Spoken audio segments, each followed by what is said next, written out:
Mga bata, tayo'y dumako sa alpabetong Filipino, letrang H. Ano ang mga pangalan ng mga larawan sa ibaba? Sabihin nyo nga.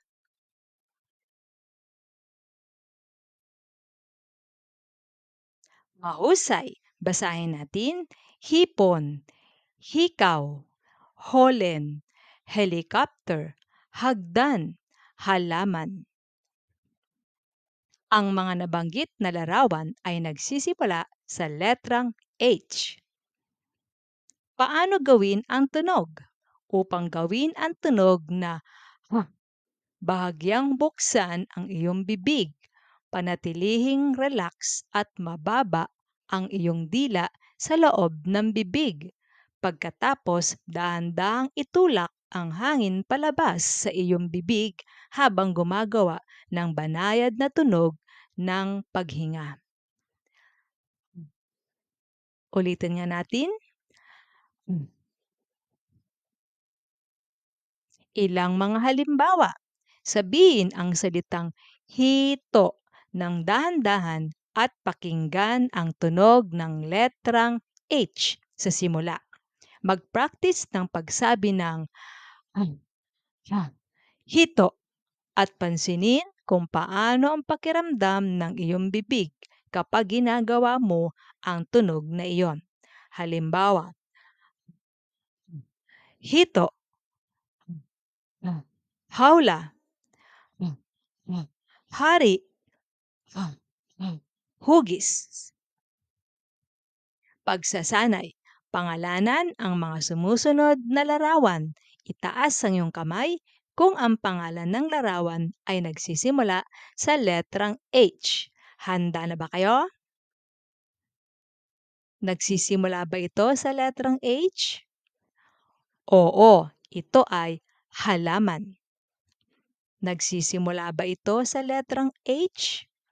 Oo, ito ay hito.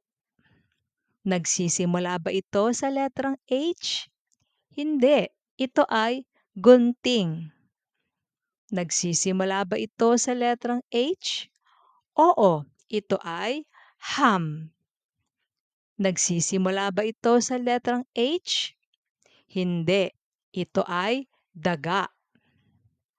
Nagsisimula ba ito sa letrang H? Oo, ito ay hikaw. Nagsisimula ba ito sa letrang H? Hindi, ito ay bus. Nagsisimula ba ito sa letrang H? Oo, ito ay helicopter. Nagsisimula ba ito sa letrang H? Oo, ito ay hari. Ang mga larawan sa ibaba ay nagsisimula sa letrang H. Basahin natin. Halaman, hipon, ham, hikaw, helicopter, hari. Magsulat tayo. Ang letrang H ay tumutukoy sa tunog na malaking letrang H. Upang isulat ang malaking letrang H, magsimula sa paggawa ng isang tuwid na linya pababa sa kaliwang bahagi. Pagkatapos, gumuhit ng isa pang tuwid na linya pababa sa kanang bahagi. Gumuhit ng pahalang na linya sa gitna ng dalawang patayong linya. Ngayon, mayroon ka ng malaking letrang H. Gawin mo ito sa iyong papel. Maliit na letrang H. Upang isulat ang maliit na letrang H, magsimula sa paggawa ng isang tuwid na linya pababa. Pagkatapos, bumalik sa gitna at gumuhit ng kurba papunta sa kanan at pababa. Ganyan ang pagsusulat ng maliit na letrang H. Salamat sa pakikilahok. Magkita tayong muli.